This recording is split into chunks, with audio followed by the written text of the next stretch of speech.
किरण और टीना पति पत्नी हैं। वो एक छोटी सी झोपड़ी में रहते हैं। 2 साल से उनका जीवन सुखमय चल रहा था। किरण की एक छोटी किराने की दुकान थी, जिससे उनका गुजारा अच्छे से हो जाता था। लेकिन 1 महीने से लगातार बारिश होने की वजह से उनकी हालत बहुत खराब हो गई। चारों तरफ पानी ही पानी है। किरण बाहर जा नहीं सकता और दुकान में बेचने को भी कुछ नहीं बचा। एक दिन बरामदे में बैठी टीना तभी उसने देखा कि तेज बहते पानी में एक टिफिन बॉक्स बह रहा है। टिफिन बॉक्स उठा लाई। फिर शुरू होती है घटनाओं की एक कड़ी। ए टीना, ये तुम्हारे हाथ में क्या है? हाँ, लगता है टिफिन बॉक्स है। इस बारिश की शाम को कहाँ मिला तुम्हें ये? पानी के बहाव में बह रहा था, मैं उठा लाई। 2 दिन से हम सब पानी पीकर जी रहे हैं। सोचा अगर इसमें कुछ खाने लायक हो तो। क्या? अरे, पानी में बहे हुए टिफिन बॉक्स से खाना खाना, मतलब क्या ये ठीक होगा? अगर खाना सड़ा हुआ हो, बेकार हो तो? देखो, इसमें कोई अजीब सा खाना है। ऐसा खाना हमने पहले कभी देखा नहीं। हाँ, सच में ये खाना है या कुछ और? रुको, हाँ, कोई गंध भी नहीं है और कठोर भी है।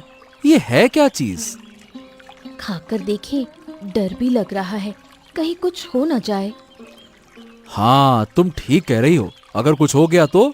देखो, मैं तो कहता हूँ बेहतर होगा इसे वहीं छोड़ दो जहां से लेकर आई थी। पता नहीं कौन सी बला है ये।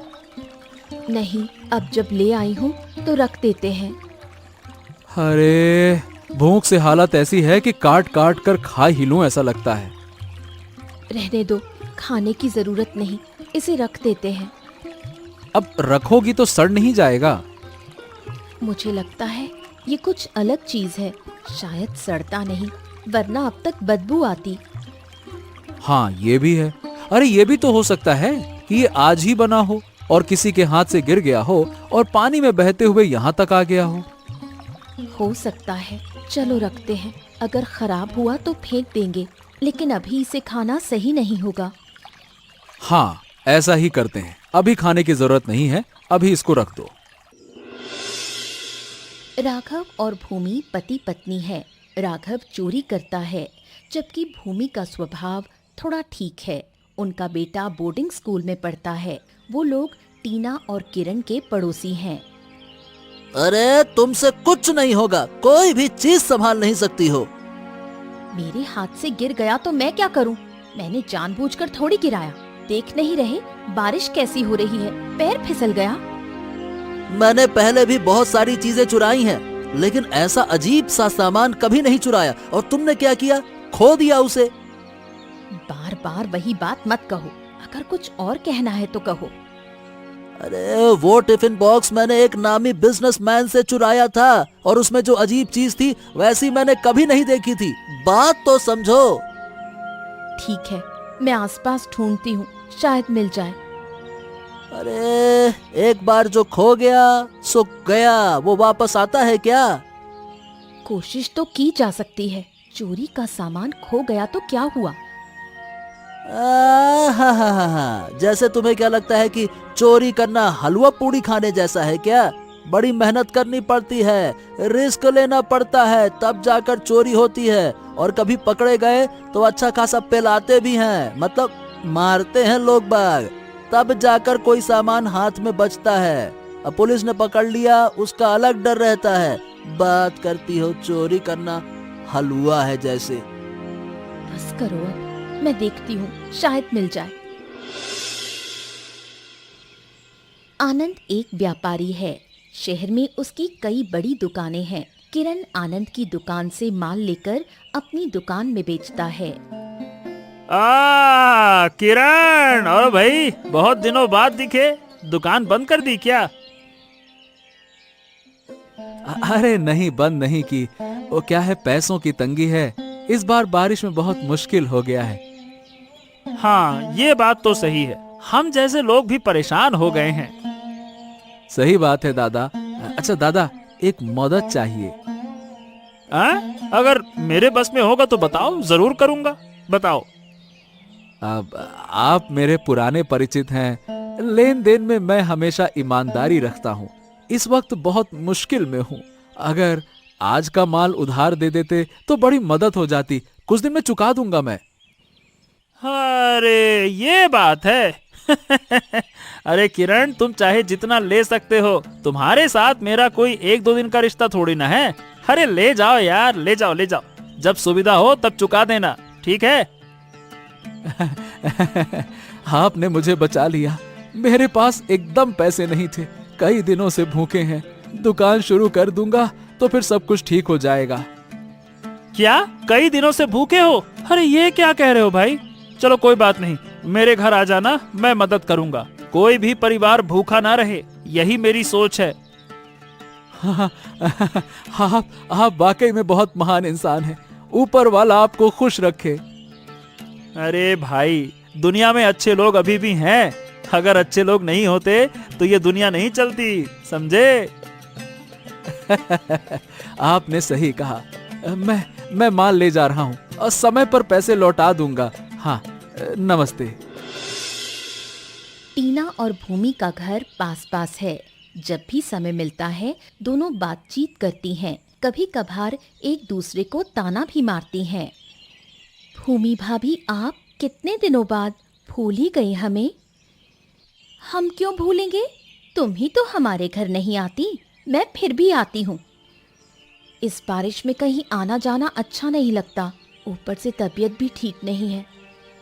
तुम बहुत कमजोर लग रही हो, कुछ खा नहीं रही क्या?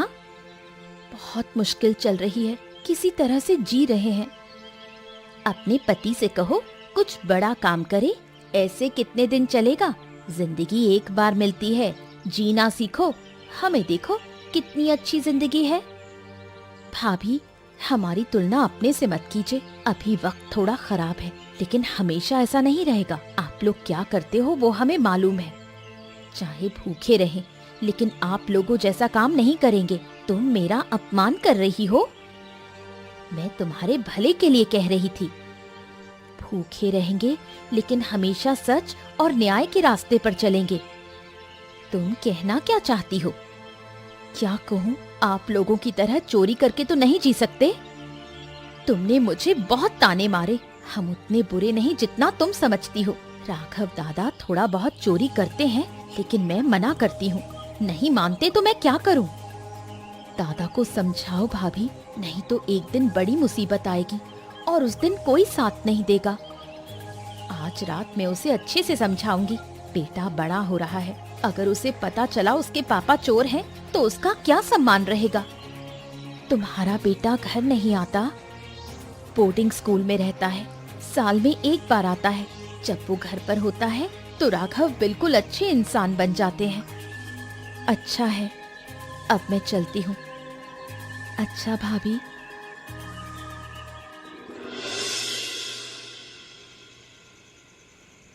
कपिल और नितिन दो व्यापारी हैं और दोनों दोस्त हैं, लेकिन जब से आनंद ने व्यापार शुरू किया है, उनका व्यापार पहले जैसा नहीं चल रहा। कुछ ही सालों में आनंद शहर का एक नामी व्यापारी बन गया।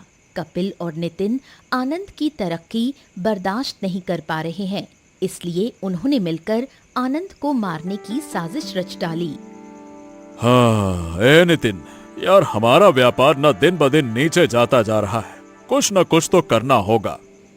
हाँ, मैं तैयार हूँ। देखो, आनंद हर रात 11 बजे इसी रास्ते से अपने घर जाता है। हमें उस पर पीछे से हमला करना होगा, ताकि उसे पता भी ना चले कि हमला किया तो किया किसने। अच्छा, और अगर उसे पता चल गया तो क्या हम उसे जिंदा छोड़ेंगे? जो भी करना है बहुत सावधानी से करना होगा। जब हम आनंद पर हमला करेंगे तब हाथ में कपड़ा लपेट लेंगे, ताकि कोई फिंगरप्रिंट ना मिले। आनंद की हत्या का इल्जाम भी किसी और पर डालना होगा। वो तो सब मैंने पहले ही सोच रखा है। क्या सोचा है, मुझको भी बता। राघव को तो जानता है ना तू? हाँ हाँ हाँ हाँ, जानता हूँ। वो चोरी चकारी करता फिरता है। अरे उसको कौन नहीं जानता। बिल्कुल सही पहचाना। हमारा काम होगा आनंद को मारने के बाद उसका पैसा, घड़ी और जो कुछ भी उसके पास हो राघव के घर में रख देना, ताकि पुलिस को राघव पर शक हो। लेकिन राघव तो छोटी मोटी चोरी करता है। उसने कभी किसी की हत्या या बड़ी चोरी नहीं की है। अरे तो वो हमारा मसला थोड़ी ना है, हमें बस काम को सही तरीके से अंजाम देना है, बस। तो ये बता, ये काम हम करेंगे कब? जो करना है जल्दी करना होगा। जब तक आनंद व्यापार में है हम ऊपर नहीं उठेंगे। हाँ बात तो सही है, वो साला हरामी कहीं का, अरे बड़ा चालाक आदमी है, मीठी मीठी बातों से लोगों को अपना बना लेता है, इसलिए सारे ग्राहक उसी के पास चले जाते हैं। ऐसा कौन करता है भाई? वही तो, वैसे हमें भी अब अपने व्यवहार में बदलाव लाना होगा। ग्राहकों से ऐसा व्यवहार करना होगा कि वो बार बार हमारे पास आए। हाँ वो तो करना ही होगा, लेकिन पहले हमें असली काम निपटाना है। काम कब किया जाए ये बता अब। परसों रात। चलो चलो चलो चलो, अब इस रास्ते से कोई आता हुआ दिख रहा है, चलो। हाँ हाँ चलो, यहाँ ज्यादा देर रुकना ठीक नहीं है, चलो। राघव किरण से उम्र में बड़ा होने के बावजूद उनके बीच एक दोस्ताना रिश्ता है। राघव और किरण में उम्र का फासला होने के बावजूद उनके बीच दोस्ताना रिश्ता है। जब भी वो मिलते हैं साथ बैठकर बातें करते हैं। कभी कभी राघव किरण की दुकान से खरीदारी भी करता है। अरे राघव दादा, क्या बात है, इतनी रात को मेरी दुकान पर।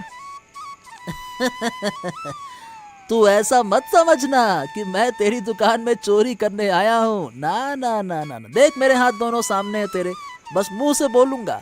चल अब मुझे 2 अंडे खरीदना है, वो दे दे। मैं पीछे पलटूंगा अंडे लेने के लिए और आप इतने में कांड कर दोगे। आप खरीदारी थोड़ी ना करते हो हमसे। अरे अरे अरे, तू क्या सोचता है कि मैं हमेशा चोरी ही करता हूँ?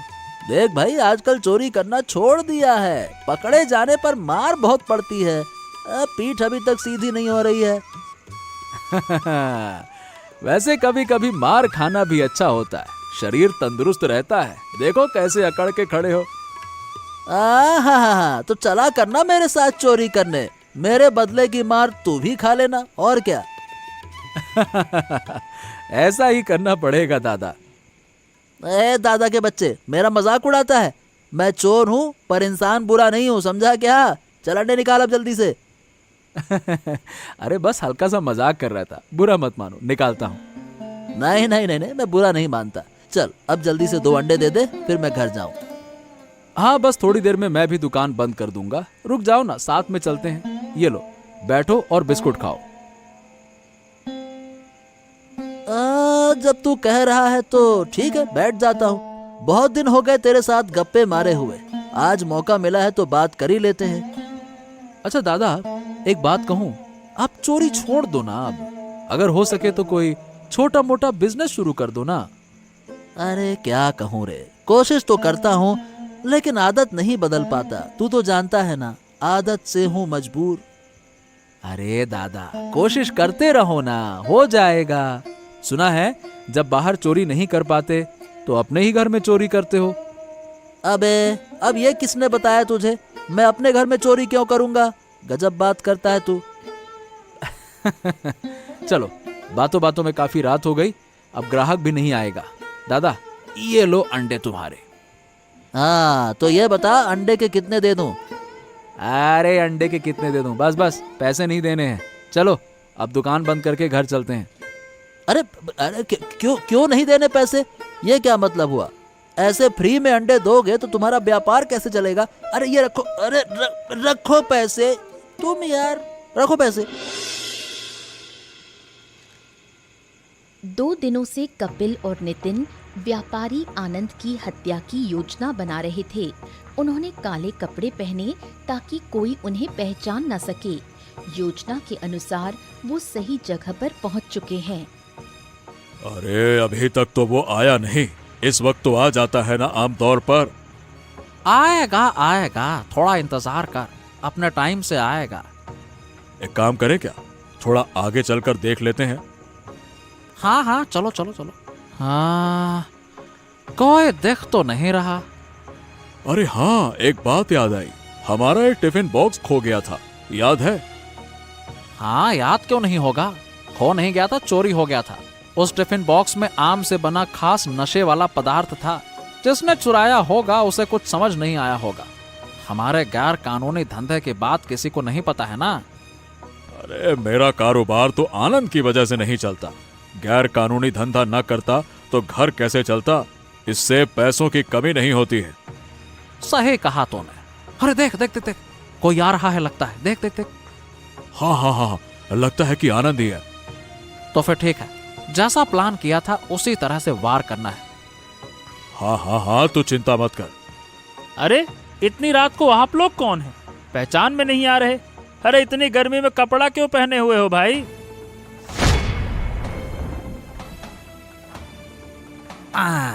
खत्म हो गया, अब सांस भी नहीं ले रहा। हाँ, एकदम खत्म हो गया। अब क्या करें? जमीन में गाड़ दें क्या? अरे नहीं नहीं नहीं, यह सब करने की जरूरत नहीं है। हम पकड़े नहीं जाएंगे। हमने जो किया है उसका कोई सबूत नहीं रहेगा। अब आनंद के पास जो कुछ भी है सब राघव के घर में रखना होगा। जल्दी कर, कोई आ गया तो बहुत बड़ा खतरा हो जाएगा। सही कहा, काम जल्दी से करना होगा। चलो चलो जल्दी करो। अगले दिन सुबह 2 पुलिस वाले राघव के घर से व्यापारी आनंद की कुछ चीजें जब्त कर लेते हैं और आनंद की हत्या के आरोप में राघव को थाने ले जाते हैं। ये घटना होने के बाद भूमि पूरी तरह से चुप हो गई है। भूमि भाभी, क्या हुआ? सुना पुलिस आपके घर आई थी। हम बहुत बड़ी मुसीबत में फंस गए हैं। तुम्हारे दादा पर हत्या का आरोप लगा है। ये कैसे हो सकता है? वो तो चोरी करते थे, ये सच है, लेकिन कभी हत्या नहीं कर सकते। हत्या? किसकी हत्या की है? राघव दादा कभी ऐसा नहीं कर सकते। मुझे विश्वास नहीं होता। व्यापारी आनंद की पुलिस आई थी और आनंद का कुछ सामान हमारे घर से बरामद किया, लेकिन विश्वास करो, तुम्हारे दादा रात को कहीं गए नहीं। तो फिर उनका सामान तुम्हारे घर कैसे आया? हमें कुछ नहीं पता। मैंने पहले ही तुम्हें चेतावनी दी थी, कहा था कि राघव दादा को चोरी बंद कर देनी चाहिए, नहीं तो मुसीबत हो सकती है। देखा मेरी बात कैसे सही साबित हुई। तुम्हारे दादा पहले जैसी चोरी नहीं करते थे। बहन शांत हो जाओ, दादा को कुछ नहीं होगा। जिसने भी आनंद की हत्या की है, पूरी जिम्मेदारी तुम्हारे दादा पर डाल दी गई है। समझ रही हूँ, देखती हूँ क्या किया जा सकता है। मैं आपके भाई की दुकान पर जाती हूँ, उन्हें सब बताना होगा। कुछ दिनों बाद आनंद से माल खरीदने के बाद किरण का व्यापार ठीक ठाक चल रहा है, इसलिए किरण का परिवार कोई अभाव नहीं झेल रहा। वो दोनों खुशी खुशी दिन बिता रहे हैं। लेकिन व्यापारी आनंद की मौत से किरण का मन उदास है, क्योंकि वो नियमित रूप से आनंद से माल खरीदता था और दुकान में बेचता था। कितने दिनों बाद परिवार में खुशियां आई हैं। ईमानदारी से काम किया करो, अच्छे दिन जरूर आते हैं। हाँ, तुम सही कह रही हो। हम तो ठीक हैं, लेकिन मन अच्छा नहीं है। राघव दादा जेल में है, हत्यारा अभी तक पकड़ में नहीं आया, और मुझे नहीं लगता कि राघव दादा हत्या कर सकते हैं। अगर हत्यारा पकड़ा नहीं गया तो राघव दादा बाहर नहीं आ पाएंगे। बेगुनाह होकर सजा भुगतना गलत है। हाँ, सही कह रही हो। और वैसे भी मैं आनंद से माल खरीदता था, अब किससे खरीदूंगा? वो बेचारे बहुत अच्छे आदमी थे, उनके ऊपर मेरे कुछ पैसे भी बकाया थे। अब एक दिन मैं उनके घर जाकर वापस कर दूंगा। तुम्हें एक बात बताऊं, वो टिफिन बॉक्स याद है तुम्हें? हाँ हाँ हाँ हाँ हाँ, अरे याद कैसे नहीं रहेगा। टिफिन बॉक्स में कोई रहस्यमयी चीज है क्या? आज भी मैंने देखा कि उस बॉक्स में वही खाना है, बिल्कुल वैसा ही। ना अजीब है ना? हो, वो खाना नहीं कुछ और है। अब हमें देखना होगा। मैं कहती हूँ उसे कूड़ेदान में फेंक दो, इसे रखना ठीक नहीं होगा। फेंकने से पहले हमें ये पता लगाना होगा कि ये चीज आखिरकार है क्या। ठीक है, देखते हैं। अरे तुम क्यों नहीं खा रही हो? मैं अकेला खा रहा हूँ। इतने दिन बाद पेट भरा। खा रही हूँ। जब तुम स्वाद लेकर खाना खाते हो तो मुझे बहुत अच्छा लगता है, मेरा दिल खुश हो जाता है। तुम्हारे जैसी पत्नी पाना वाकई में भाग्य की बात है। तुम मेरे साथ जो समझदारी से रहती हो, मैं सौभाग्यशाली हूँ। मैं भी सोचती हूँ तुम्हारे जैसा पति पाना भाग्य की बात है। सुनो, आज थाने जाऊंगा, पुलिस से बात करनी है। देखो, कुछ करना होगा। भूमि भाभी की हालत खराब हो रही है, वो दिन ब दिन बीमार हो रही है। उनका बेटा अभी कुछ नहीं जानता। हो सकता है, कौन जाने, राघव दादा जल्दी रिहा हो जाएं। पुलिस अभी तक कोई सबूत नहीं जुटा पाई है। हमारे पास इतना पैसा भी नहीं है कि बड़े वकील लेकर राघव दादा को बाहर निकाल सकें। पैसा नहीं होने से कोई बेगुनाह व्यक्ति सजा नहीं भुगत सकता। हाँ, कह तो सही रही हो, कुछ ना कुछ तो उपाय करना ही होगा। आनंद की हत्या को कई दिन हो गए। इस बीच नितिन और कपिल का व्यापार बहुत अच्छा चल रहा है। वो बहुत खुश हैं। अचानक एक दिन कपिल को याद आता है कि उसकी बाईं हाथ की अंगूठी गायब है। उसे लगता है कि वो हत्या के वक्त गिर गई होगी, इसलिए अंगूठी खोजने के लिए उस जगह गहरी रात में आते हैं जहां आनंद की हत्या हुई थी। ए नितिन, अंगूठी तो कहीं नहीं मिल रही, पता नहीं कहाँ गिर गई है। अरे अच्छे से सोचो, क्या यहाँ गिरी थी? अगर अंगूठी पुलिस के पास चली गई तो बड़ी मुसीबत हो जाएगी। अरे लेकिन पुलिस को क्या पता चलेगा कि हत्या हमने की है? अरे पुलिस वालों का भरोसा नहीं, शक की सुई घूम गई ना तो फिर हो गया। सब पूरी किस्मत घुमा देते हैं वो लोग, समझे? हाँ, फिर तो बड़ी समस्या हो जाएगी। अंगूठी उस दिन ही गिर गई थी। आनंद ने मेरा हाथ पकड़कर खींचा था, उसी वक्त गिर गई होगी। अच्छा, क्या हाथ में पकड़ा था क्या? हाँ, मतलब खींचा तो जोर से ही था, इसीलिए कपड़ा सहित अंगूठी खुल गई थी हाथ से। अरे मैंने कहा था ना कि जो करोगे बहुत सावधानी से करना, लेकिन तुम कर नहीं पाए। अगर पुलिस यहाँ से अंगूठी पा गई ना तो सोचो क्या होगा। अरे लगता है अभी तक पुलिस को नहीं मिली है, नहीं तो हमारे दरवाजे आ ही जाते। चलो चलो और अच्छे से खोजते हैं, हो सकता है यहीं गिरी हो। नहीं मिले तो इसका मतलब ये नहीं है कि पुलिस को मिलेगी नहीं। कई बार ऐसा होता है कि बाद में मिलती है। ए सुनो सुनो सुनो, कोई टॉर्च लेकर इधर आ रहा है। हाँ हाँ, देख रहा हूँ, शांत रहो, कुछ पता नहीं चलने देना, शांत। ए, आप लोग इतनी रात को यहाँ क्या कर रहे हैं? बहुत गर्मी लग रही थी, इसीलिए थोड़ा टहलने के लिए आए थे, टहल रहे थे। हाँ, मैं आपको जानता हूँ, कुछ दिन पहले ही आपसे मैंने माल खरीदा था। अरे बहुत लोग माल खरीदते हैं, आपको याद रखना मुश्किल है। हाँ, याद तो नहीं आ रहा है। चलो खैर, अब हम चलते हैं, जाते हैं। ओ, यही तो व्यापारी आनंद की हत्या हुई थी। अब वो यहाँ क्या कर रहे थे, ये पुलिस को बताना होगा। अरे ये अंगूठी, ये पुलिस को देनी होगी। पुलिस के राघव को पकड़ के ले जाने के बाद से भूमि बहुत बीमार हो गई। वो ठीक से खाना नहीं खाती, सोती नहीं, पूरा दिन पूरी रात बस चिंता में डूबी रहती है। टीना बीच बीच में आती है। मैं अब और सहन नहीं कर सकती। क्या तुम्हारे दादा को न्याय मिल पाएगा?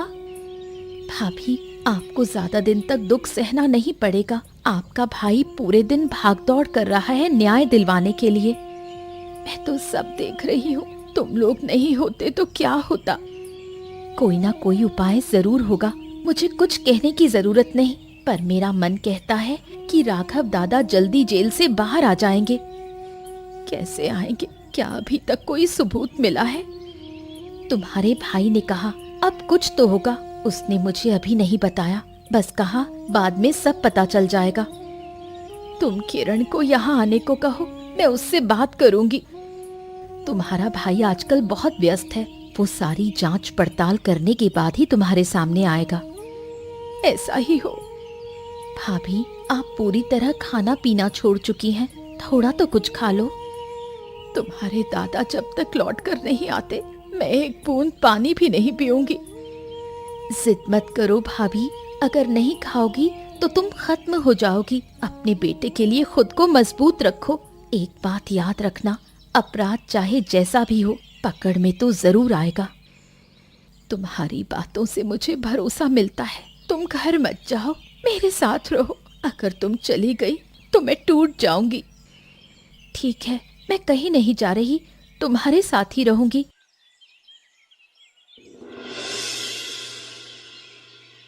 काफी दिन हो गए राघव जेल में है। उनके लिए सही सबूत जुटाने वाला कोई नहीं है। किरण अपनी तरफ से कोशिश कर रहा है कि राघव को कैसे छुड़ाया जाए। आखिरकार किरण उस अंगूठी को लेकर थाने की ओर निकल पड़ा।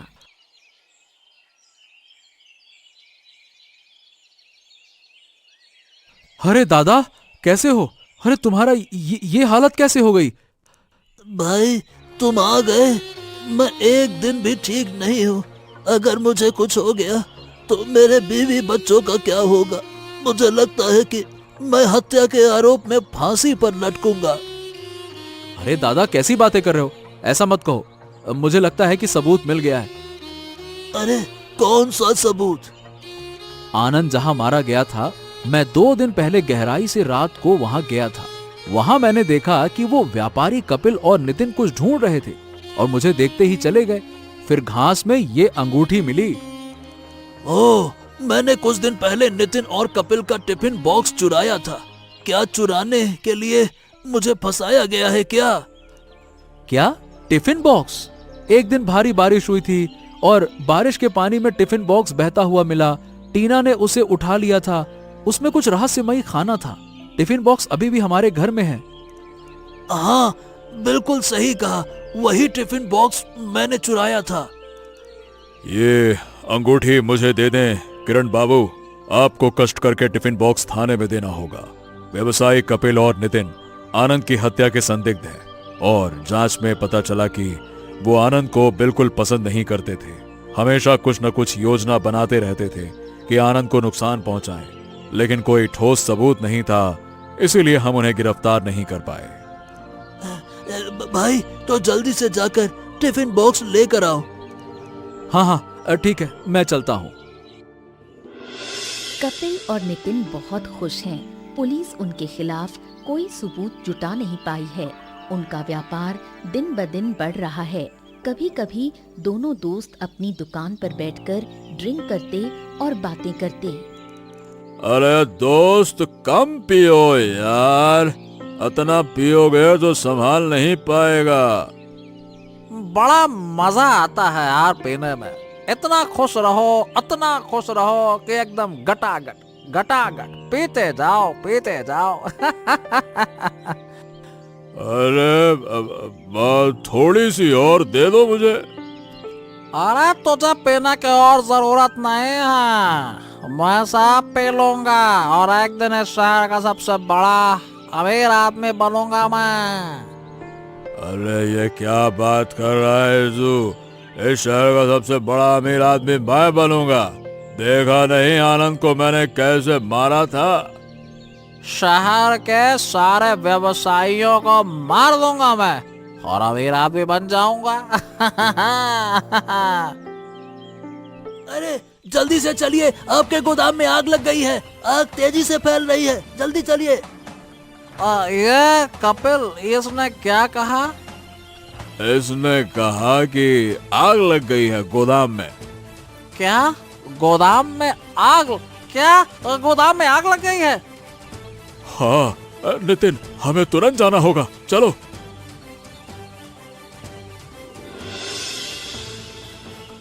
कपिल और नितिन का अवैध माल का गोदाम आग लगने से जलकर राख हो गया। अरे ये सब क्या हुआ? ऐसा तो होना ही नहीं था। धीरे धीरे बनाया गया हमारा व्यापार। अरे हमारी सारी उम्मीदें एक पल में खत्म हो गई। इस नुकसान की भरपाई हम अब नहीं कर पाएंगे। अरे चाहे जो भी हो, मुझे अपना नुकसान पूरा करना होगा। इस शहर के बड़े व्यापारियों को निशाना बनाना होगा, फिर उनका व्यापार अपना बनाना होगा। एक दिन जरूर होगा दोस्त। जो हो गया उसे लेकर अब दुखी होने का कोई फायदा नहीं। तो ठीक है, आज रात दुकान में बैठकर प्लान करना होगा कि कैसे काम करना है। 1 महीने के अंदर सब नुकसान पूरा कर देंगे हम। अरे क्या नुकसान पूरा कर देंगे कपिल बाबू?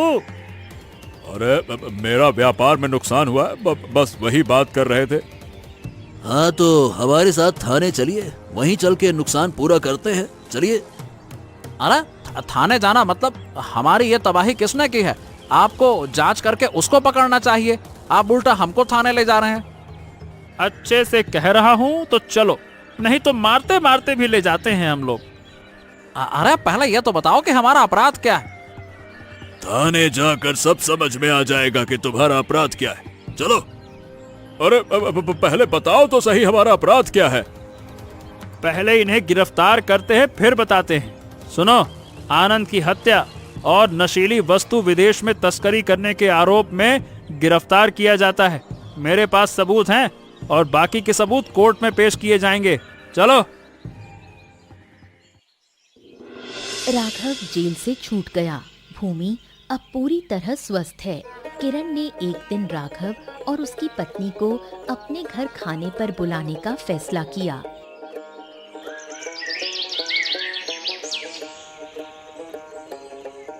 दादा, अब आप मुझसे वादा करो कि आप अब कभी चोरी नहीं करोगे।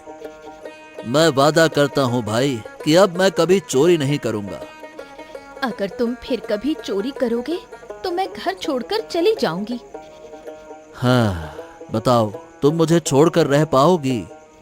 बिल्कुल नहीं। तो भूमि भाभी की हालत बहुत बुरी हो गई थी। मेरा बेटा कल घर आ रहा है, जो कुछ भी हो चुका है मेरा बेटा कुछ भी ना जाने। हाँ दादा, आप चिंता मत करो, उसे कभी पता नहीं चलेगा। मैं तुम सबको एक खुशखबरी देना चाहती हूँ। मैं माँ बनने वाली हूँ। क्या कहा तुमने? अरे अरे दादा। ये तो बड़ी खुशी की बात है, बहुत खुशी की बात है। इसके बाद से राघव ने कभी चोरी नहीं की।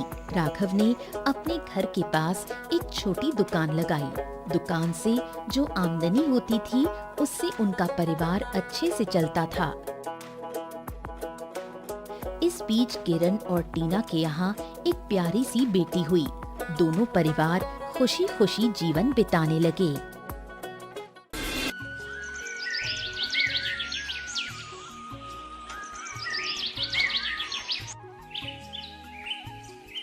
यह कहानी छगन आपू नाम के एक छोटे से गांव की है, जहां अजय नाम का एक गरीब किसान रहता था। अजय के परिवार में उसके अलावा उसकी पत्नी सीमा और एक बेटा राजू था, जिनके साथ वह बहुत खुशी खुशी रहता था। अजय के पास गांव में अपनी एक जमीन थी, जहां पर खेती कर वह अपने घर का पालन पोषण करता था। परंतु अब उसकी वह जमीन पहले की तरह उपजाऊ नहीं रही थी। धीरे धीरे उसकी जमीन से फसल की पैदावार भी कम होने लगी थी। एक दिन इसी चिंता में वह अपने जमीन के पास बैठा होता है और कमाने का कोई और जरिया सोचने लगता है। दिन प्रतिदिन मेरे इस जमीन से उगने वाली फसल कम होते जा रही है। लगता है मुझे अब कोई दूसरी जमीन लेकर काम करना होगा, या तो कोई और जरिया ढूंढना होगा कमाने का। पर अब मैं इस जमीन के भरोसे नहीं रह सकता हूँ। चलो एक बार चल के सीमा से राय लेकर देखता हूँ वह क्या कहती है। अजय तुरंत खेत से अपने घर की तरफ चल पड़ता है। घर पहुंचकर वह सबसे पहले अपनी पत्नी सीमा को आवाज लगाता है। माँ जरा यहाँ आना, तो तुमसे एक जरूरी बात करनी है। जय की आवाज सुनकर सीमा वहां आ जाती है। बोलिए, आपने मुझे बुलाया क्या? हाँ सीमा, मुझे तुमसे एक जरूरी विषय पर बात करनी है और तुम्हारी राय जाननी है। हाँ बोलिए, क्या बात है? सीमा, तुम तो जानती हो हमारी जमीन अब पहले की तरह इतनी उपजाऊ नहीं रही है, और अगर मैं ज्यादा खाद वगैरह डालने की कोशिश करूंगा तो कहीं उसकी मिट्टी और खराब ना हो जाए। इसलिए सोच रहा हूँ कि कुछ समय के लिए उस जमीन पर खेती करना छोड़ दूं। हर साल थोड़ी थोड़ी खाद उसमें डालता रहूंगा, जिससे कुछ सालों बाद वह पहले की तरह उपजाऊ हो जाएगी। फिर उसमें खेती करना शुरू कर दूंगा। और यह ठीक रहेगा। इससे आपकी जमीन भी सही रहेगी और उसमें उगने वाली फसल भी। तब तक मैं क्या करूं? क्योंकि मेरे पास दूसरी तो कोई जमीन नहीं है, तो घर का खर्च चलाने और राजू की पढ़ाई के लिए कहां से पैसे जुटा पाऊंगा? आप एक काम क्यों नहीं करते? एक बार जाकर गांव के जमींदार काका से मिल लीजिए। वह तो बहुत अच्छे और नेक दिल हैं। वह आपकी जरूर कोई मदद करे। सीमा, ये ठीक रहेगा, क्योंकि काका अगर कोई नया काम भी करने बोलेंगे तो वो उसमें भी मेरी मदद कर देंगे। ठीक है सीमा? तो मैं कल सुबह सुबह ही काका से मिलने उनके घर चला जाऊंगा। अगली सुबह अजय जमींदार से मिलने उसके घर के लिए चल पड़ता है। जमींदार के घर के बाहर पहुंचकर वह जमींदार को आवाज लगाता है। क्या आप घर पर हो? अजय की आवाज सुनकर जमींदार बाहर आता है। अरे आओ अजय बेटा, बोलो क्या हुआ, कुछ काम था क्या? काका, आपकी एक मदद चाहिए थी। बोलो ना बेटा, मैं किस प्रकार तुम्हारी मदद कर सकता हूँ? अजय फटाफट से जमींदार को अपने खेत की हालत बता देता है। तो इसमें परेशान क्या होना बेटा? काका, मेरे पास एक ही जमीन है जिस पर खेती कर मैं अपने घर का खर्च चलाता हूँ, और मैंने आज तक खेती के अलावा कोई दूसरा काम भी कभी किया नहीं। अब यही नहीं समझ रहा है मैं क्या करूं? बेटा, खेती के अलावा दूसरा काम क्यों करना? तुम एक काम करो, मेरे पास गांव के बाहर एक जमीन है, तुम उस पर खेती करो। का पर इससे तो आपका नुकसान हो जाएगा। नहीं बेटा, कोई नुकसान नहीं होगा। इसी बहाने तुम मेरी जमीन की देख रेख भी करोगे, क्योंकि अब तो मेरी उम्र भी हो गई है और मेरा बेटा भी शहर में रहता है, तो इससे तुम्हारा भी भला हो जाएगा और मेरी भी थोड़ी जिम्मेदारी कम रहेगी। काका, अगर ऐसी बात है तो मैं कल से ही उस खेत पर काम करने चला जाऊंगा। अजय जमींदार को धन्यवाद कहकर वहां से अपने घर के लिए निकल जाता है। अगली सुबह अजय जमींदार के खेत पर काम करने निकलने वाला होता है तो सोचता है काका की जमीन गांव के बाहर है, तो शायद शाम को आते आते देर हो जाए, इसलिए सीमा को बोलकर जाता हूँ। सीमा, जरा यहाँ आना। तो अजय को बुलाता सुन सीमा वहां आती है। बोलिए, आपने बुलाया मुझे? हाँ सीमा, सुनो, काका का खेत गांव के बाहर है, तो मुझे शाम को घर लौटने में थोड़ी देर भी हो सकती है, तो अगर मुझे देर हो जाए तो तुम और राजू खाना खाकर सो जाना। पर अपना ध्यान रखना, और हाँ, 1 मिनट रुकना, मैं आपके खाने का डिब्बा लेकर आती हूँ, वह लेकर ही जाना। क्या था, अजय अपना खाने का डिब्बा लेकर गांव के बाहर वाली जमीन पर काम करने चल पड़ता है। चलते चलते कुछ समय बाद वह गांव के बाहर वाली जमीन पर पहुंच जाता है। चलो, अब पहुंच गया हूं तो फटाफट से खेत पर काम करना शुरू कर देता हूं। अजय अपनी कुदाल उठाकर खेत पर काम करना शुरू कर देता है। अजय को अभी काम करते कुछ समय हुआ ही था कि तभी पीछे से एक सांप आकर उसे काट लेता। सांप के काटने के कुछ समय में ही अजय चक्कर खाकर वहीं गिर जाता है। यहाँ अजय सांप के काटने से बेहोश हो चुका था, पर गांव के बाहर होने के कारण उसकी खबर अब तक उसके घर वालों को नहीं चलती है। सुबह की अब रात हो जाती है और सीमा अजय का इंतजार कर रही होती है।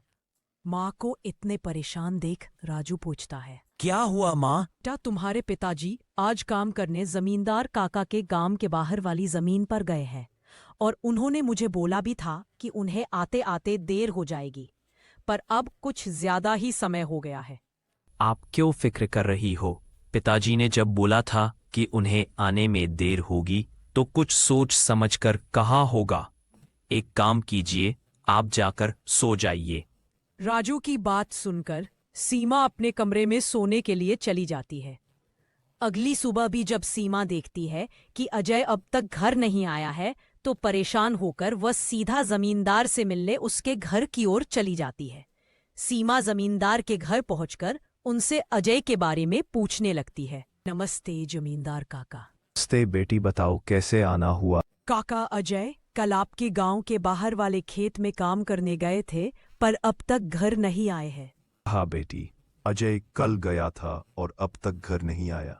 काका, उन्होंने मुझे कहा था कि खेत गांव के बाहर है तो आते आते रात हो जाएगी, पर अब तो रात की सुबह हो गई, पर वो अब तक नहीं आए हैं। करो बेटी, मुझे थोड़ा समय दो, मैं अभी किसी को भेजकर पता लगाता हूँ कि अजय कहाँ है। जमींदार तुरंत अपने घर में काम करने वाले घनश्याम को अजय को देखने अपने खेत पर भेजता है। कुछ समय के बाद घनश्याम जमींदार के खेत पर पहुंच जाता है और वहां का दृश्य देखकर वह परेशान हो जाता है। क्या अजय का तो पूरा शरीर नीला पड़ चुका है? मुझे लगता है इसे किसी सांप ने काटा है। मुझे तुरंत जमींदार जी को ये बात बतानी पड़ेगी। क्या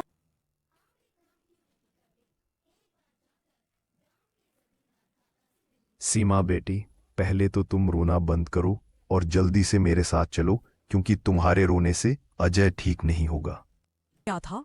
जमींदार सीमा को लेकर अजय को देखने उसके खेत के तरफ निकल जाता है और घनश्याम वैद्य जी को लेने दूसरी तरफ निकल जाता है।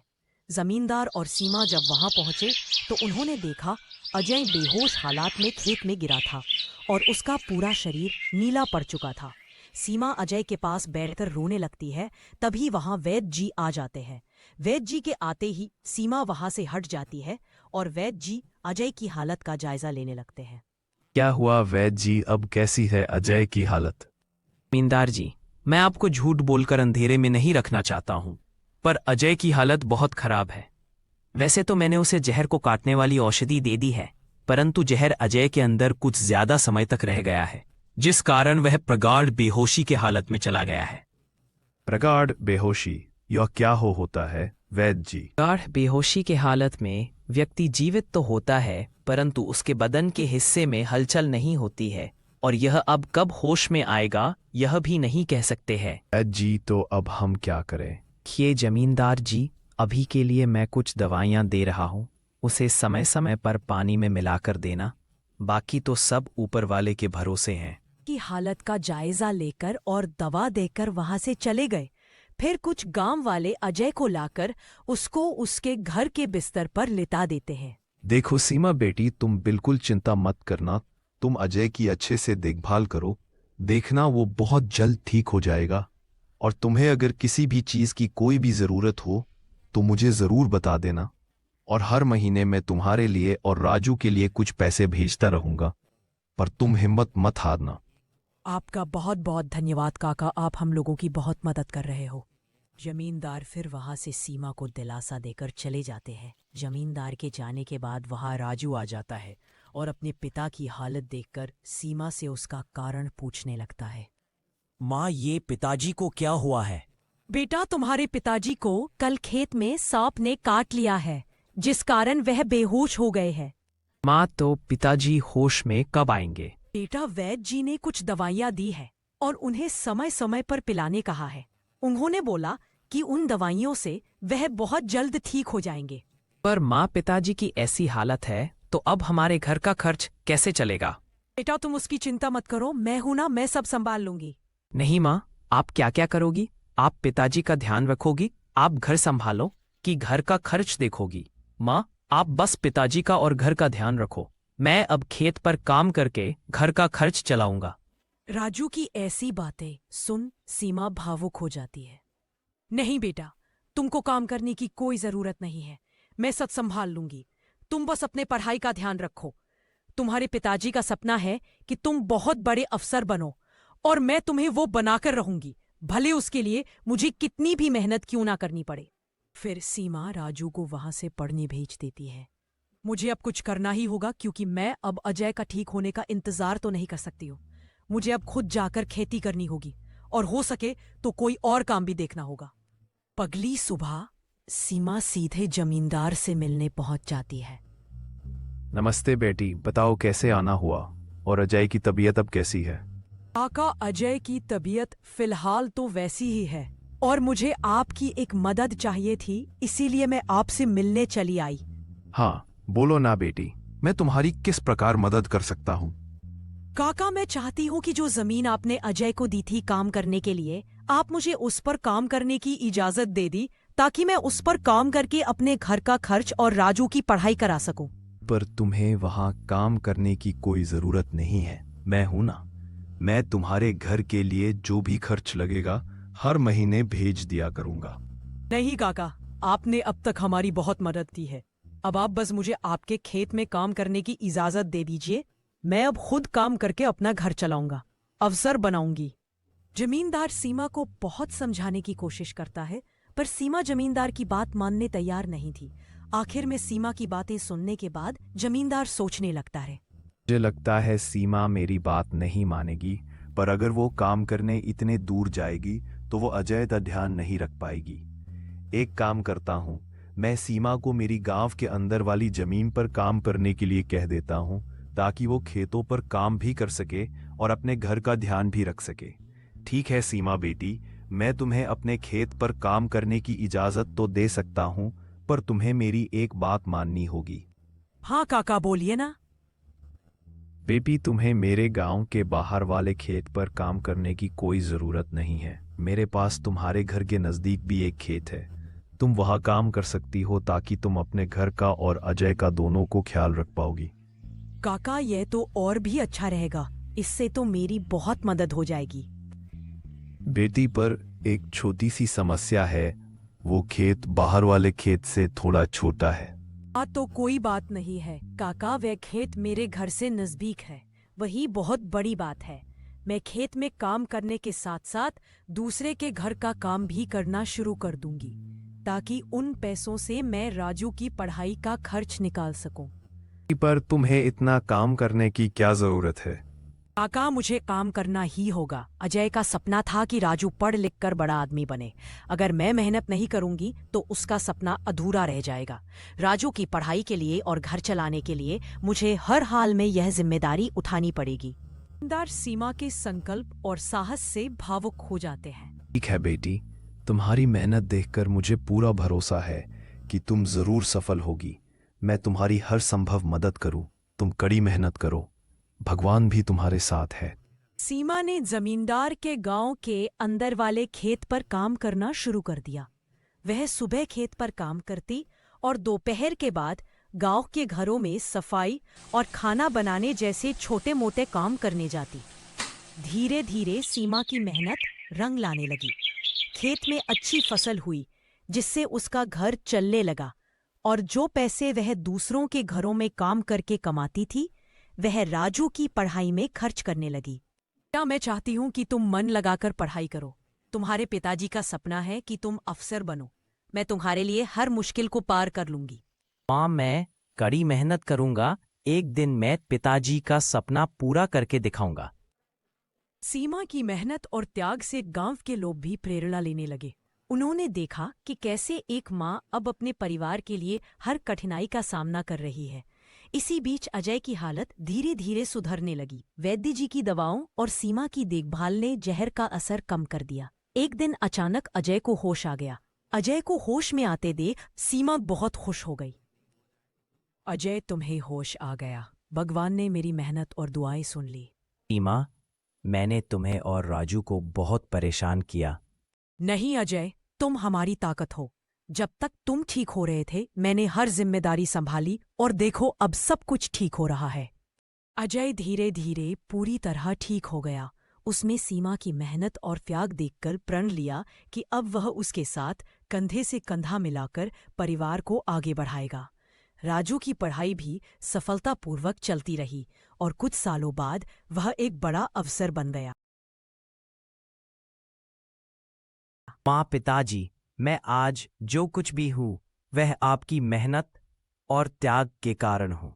नहीं बेटा, ये सब तुम्हारी माँ का बलिदान है। उसने हमारे परिवार को बचाने के लिए हर मुश्किल का सामना किया। सीमा का त्याग और अजय का साथ दोनों ने मिलकर एक नई मिसाल कायम की। गांव वाले अब भी उनकी इस कहानी को आने वाली पीढ़ियों को प्रेरणा के रूप में सुनाते हैं। इस तरह माँ का त्याग की यह कहानी हमें सिखाती है कि एक माँ का समर्पण किसी भी चुनौती को पार कर सकता है और परिवार को जोड़कर रखता है।